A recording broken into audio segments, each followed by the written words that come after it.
সোজা কথা, সংক্ষিপ্ত কথা, চূড়ান্ত কথা, শেষ কথা।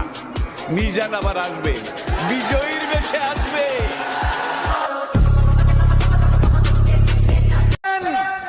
আজ এসে দেখে যান, আপনি নেই, আমাদের ডক্টর মাওলানা মিজানুর রহমান শুধু নেই, তার লক্ষ লক্ষ ভালোবাসার মানুষেরা পেকুয়া শুধু নয়, গোটা বাংলাদেশকে আজ আলো ছড়িয়ে দিয়েছে। আপনারা সাইদি সাহেবকে হত্যা করেছেন, এক সাইদির মাল্লার অনুপস্থিতিতে লক্ষ সাইদি আমাদের তৈরি হয়ে কোরআনের দাওয়াত পৌঁছে দিচ্ছে। আমাদের হত্যা করা যায়, আমাদের ফাঁসি দেওয়া যায়, আমাদের শেষ করা যায় না, আমাদের শেষ করা যাবে না।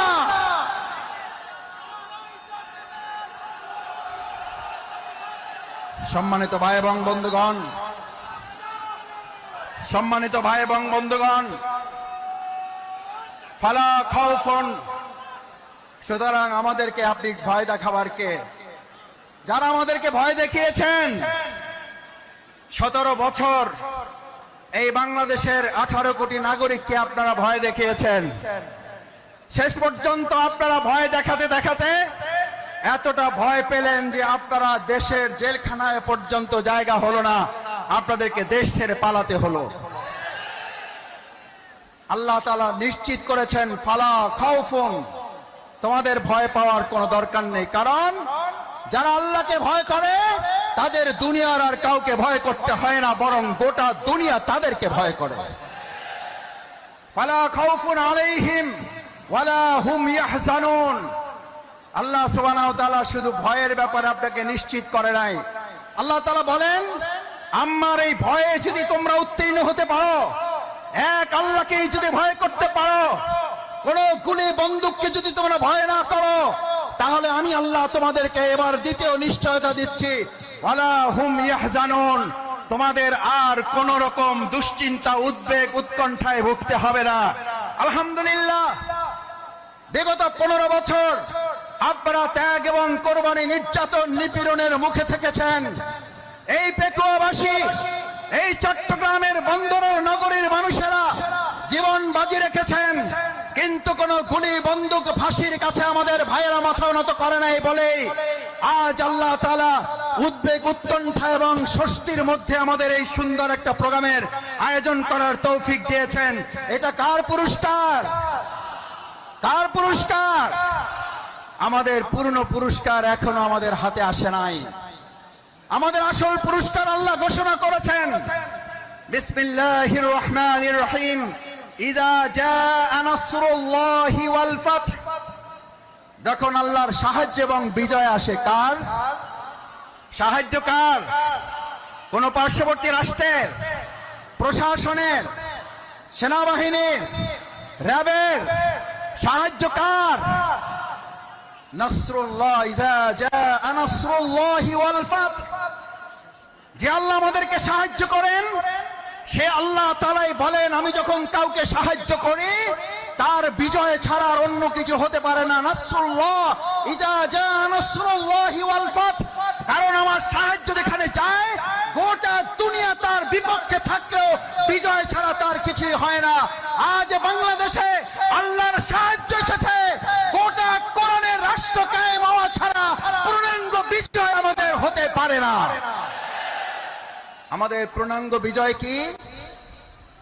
আমাদের পূর্ণাঙ্গ বিজয় শুধু একজন এমপি হওয়া নয়, আমাদের পূর্ণাঙ্গ বিজয় শুধুমাত্র একজন মন্ত্রী হওয়া নয়, আমাদের পূর্ণাঙ্গ বিজয় শুধুমাত্র একজন রাষ্ট্রপতি হওয়া নয়, আমাদের পূর্ণাঙ্গ বিজয় শুধু একজন প্রধানমন্ত্রী হওয়া নয়, আমাদের পূর্ণাঙ্গ বিজয় শুধুমাত্র ইসলামী দল ক্ষমতায় যাওয়া নয়, আমাদের পূর্ণাঙ্গ বিজয় হচ্ছে আলা লাহুল খালকু ওয়াল আমর, সৃষ্টি যার, আইন চলবে তার। আমার ভাইয়েরা, সৃষ্টি যার, আইন চলবে তোমার। আইন চলবে কার? আইন চলবে কার? বাংলাদেশ আজ সেরকম একটা সুন্দর কল্যাণমূলক রাষ্ট্র বিনির্মাণের জন্য এখানে যারা এসেছেন, কোরআনের প্রেমে যারা বসেছেন, কিসের উপরে বসেছেন এটা চিন্তা করেন নাই।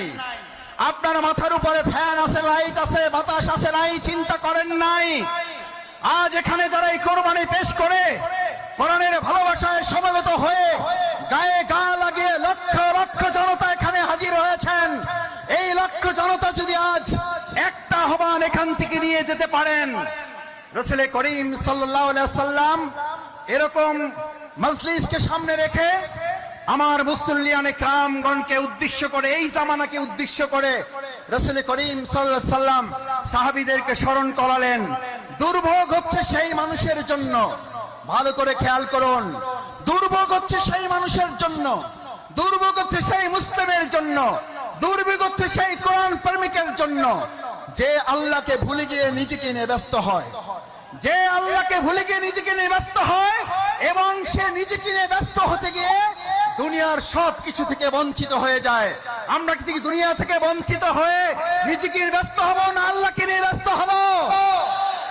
আমার ভাইয়েরা আসুন, আজ সেই কারণে রাসূল করিম সাল্লাল্লাহু আলাইহি ওয়াসাল্লাম বললেন, আব্দুল্লাহ ইবনে মাসউদ হাদিসটি বলে আমার কথা শেষ করে, আব্দুল্লাহ ইবনে মাসউদ রাদিয়াল্লাহু তাআলা আন قال قال رسول الله صلى الله عليه وسلم ويقولون ما لا يفعلون।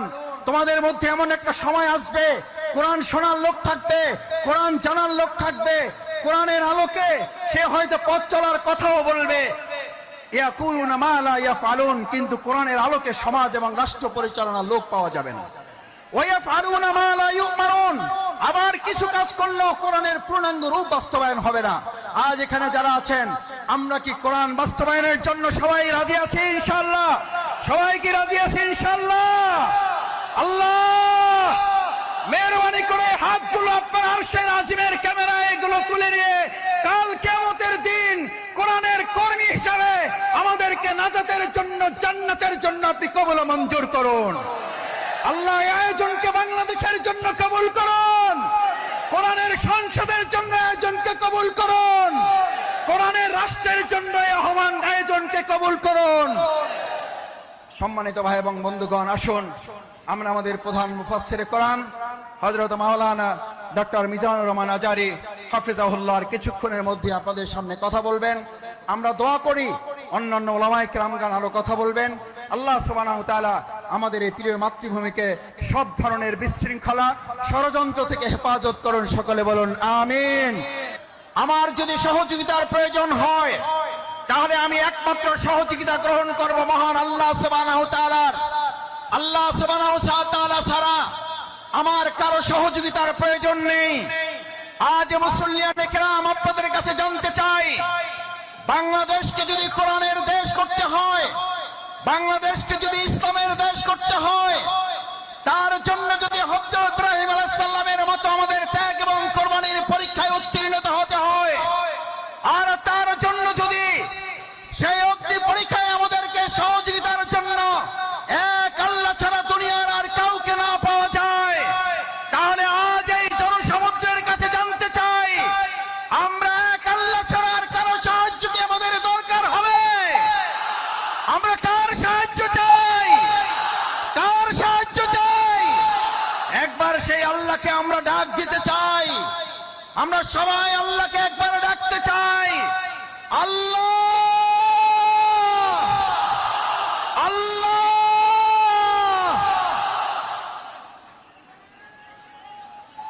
সম্মানিত ভাই এবং বন্ধুগণ, হযরত ইব্রাহিম আলাইহিস সালাম আল্লাহর সাহায্য চেয়েছিলেন। দুনিয়ার কোন মানুষ শুধু নয়, ফেরেশতাগণের সাহায্য তিনি নেননি।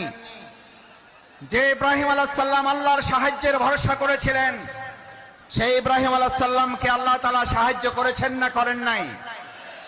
আগুনের মধ্যে তাকে বাঁধা রশিটা পর্যন্ত পুড়ে গেছে।